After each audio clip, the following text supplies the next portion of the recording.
Hi guys, if you can, please try to ignore the happy toddler in the background. I tried to get this done before he woke up from his nap, but it didn't work out that way, obviously. So I'm just gonna try to do this as best I can without any distractions. Good luck to me. Okay, so we read Elijah by Edgar Allan Poe. And first of all, I just want to say that Edgar Allan Poe is one of my absolute favorite romantic writers. Not necessarily because I enjoy the things that he writes about. I just think that he has this way with words where he just writes them so beautifully. And I mean, at one point, when he was describing the way he feels about Elijah and her eyes and her hair and her lips and how he couldn't find, anything, pretty much he basically couldn't find anything wrong with her, I just think I sighed out loud because it was just written so beautifully.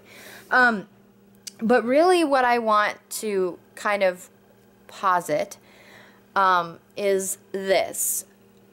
It's very clear that he never really got over his marriage with Liza, that he never really got over her death, even when he remarried Rowena, right? Yep, Rowena. And I just kind of want to touch on that. So he meets Liza, or Elijah. He can't really remember specifically where he met her, but he does remember, what she looks like and how she makes him feel. And he remembers being able to look into her eyes. She had these like really dark eyes. And see, AJ, don't close the door, buddy, please. AJ. That's a losing battle. Okay. Thank you. Thank you. What was I saying?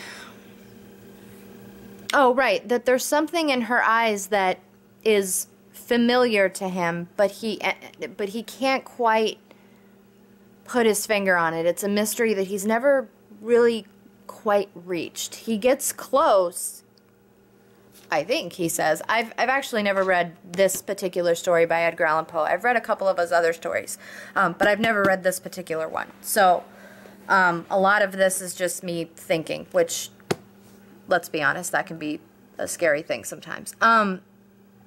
But I think he is saying that, there's something about her, there's this mystery that hasn't been able to quite reach, but it's very familiar to him. And the reason I think this, I'm gonna quote. That's not it. That's right here. Okay.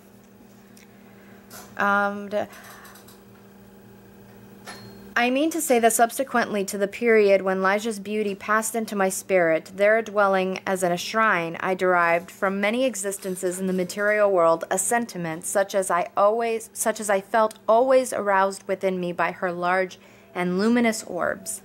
Yet not the more could I define that sentiment, or analyze, or even steadily view it. I recognized it, let me repeat, sometimes in the survey of a rapidly growing vine, in the contemplation of a moth, a butterfly, a chrysalis, a stream of running water.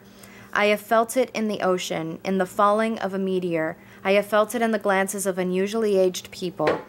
And there are 1 or 2 stars in heaven, one especially, a star of the 6th magnitude, double and changeable, to be found near the large star in Lyra. In a telescopic scrutiny, of which I have been made aware of the feeling. I have been filled with it by certain sounds from stringed instruments, and not unfrequently by passage from books. Among innumerable other instances, I well remember something in a volume of Joseph Glanville, and then he goes on to quote this passage from Joseph Glanville, which actually is quoted right underneath the title, right before our story begins. AJ, please open the door, baby. AJ?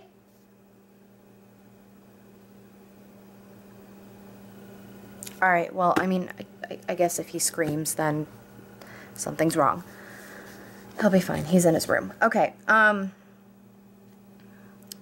so he quotes this by Joseph Glanville, and this quote, the very last line of it, man doth not yield him to the angels, nor unto death utterly, save only through the weakness of his feeble will.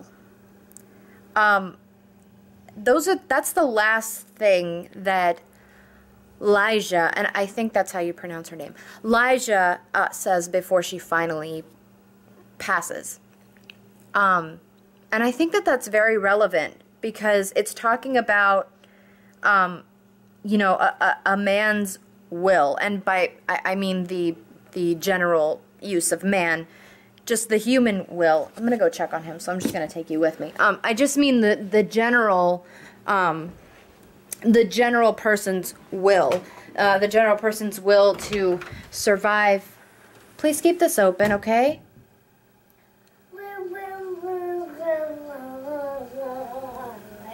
Okay, I get it, but can you please keep this open? Please? Mommy's doing a video, okay? It's for class. If you'd like to come and, you know, share your thoughts with Edgar Allan Poe, I encourage you to, AJ. Here he comes.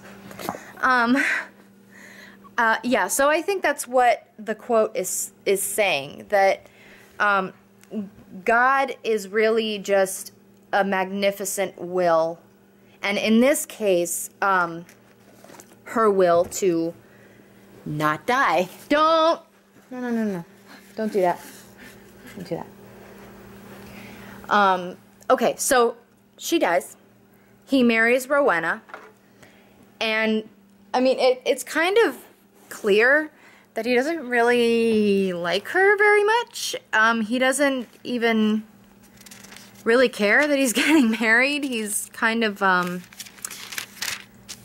don't know, he's still, I think he's just still really grieving. I'm trying to find where he starts talking about, oh, and then the lady Rowena and I got married and, you know, whatever. Oh, here she is, okay. Okay, let me speak only of that one chamber ever accursed. Within a moment of mental alienation, I led from the altar as my bride, as the successor of the unforgotten Elijah, the fair-haired and blue-eyed Lady Rowena Trevanion of Tremaine. So Elijah had dark hair, dark eyes. Rowena has blonde hair, fair hair, blonde hair, light hair, and blue eyes. So, and he calls her the successor of the unforgotten Elijah. No, baby, no. Baby, no. I mean, it's very clear that he doesn't really see Rowena as anything really but a replacement for Elijah. And I think that's kind of crummy of him, because you know, I mean, she's a woman too. She's, you know, she's a person too. She has feelings, and I mean, I know that. I think a little bit further down, he mentions how he doesn't really think that Rowena loves him either. It's just kind of something to do, so they get married. But then while she's dying, Rowena, because she gets sick too, and she gets so sick that she starts dying, all he keeps thinking about is Elijah. Let's not even mention that he's tripping bear balls the whole time. He's been on opiates, or opium. He's been tripping the whole time because he's so distraught over losing Elijah. But meanwhile, his new wife, Rowena, is dying like right before his eyes. He's like sitting right next to her, just, you know, seeing like red dots and shadows and all kinds of weird stuff. And then at the end, it seems that Rowena is risen from the dead. Not really, but she's risen from the dead. But she looks like Elijah. All of a sudden, she's Elijah. Now, I have two theories on this, okay? One, he's still tripping bear balls, and he just wants Elijah back so badly that he sees, you know, Rowena's body, you know, sitting up, and she takes off all the, you know, the mummy stuff, and there she is. Here, hey, honey, it's Liza, or Elijah. And then my second theory, it has to do with that quote from Joseph Glanville, and the fact that it was Elijah's last dying words, was that last line, you know, before she died. If I can find it, then yeah, there we go. Man doth not yield him to the angels, nor unto death utterly, save only through the weakness of his feeble will. My battery is about to die, so I'm gonna walk and then plug you up. Baby, no, that's my book. That's my book, honey. No, very fragile. Okay, so basically what it's saying is that, I forgot what the quote said, but it's basically that you can do anything through your will. You know, it's up to you whether or not you die. It's up to you whether or not you live. And the fact that she died anyway, you know, she's kind of, she's not okay with that. Oh my gosh. She's not okay with that at all. She, you know, she wants to live. She wants to be with our narrator, who I am assuming is either Edgar Allan Poe. I'm assuming it's Edgar Allan Poe himself. Okay, sweet. I'm assuming it's Edgar Allan Poe himself. But anyway, she wants to be with the narrator, and the fact that she died anyway, she doesn't like that. So now his other wife is dying, so she's like, okay, well, she's dying, and her, you know, she's in the, I'm gonna get a little magical here, but she's in the spirit realm, right? Hanging out, just kind of watching him. Oh, honey, I miss you too. Don't worry, everything's gonna be okay. Yeah, take some more opium, no big deal. And then, oh my gosh, his wife is gonna die. So he misses me so much, he clearly doesn't care whether or not she lives. So I'll just kind of jump in. And she'll be alive, but it'll be me. I don't really know if that makes sense.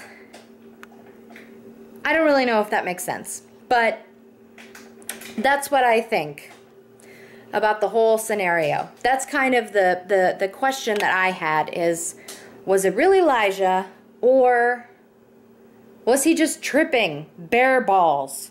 Because he was clearly gone. Not even there. Okay, so I hope I don't get like an F. All right. AJ says goodbye. All right. All right, bye guys.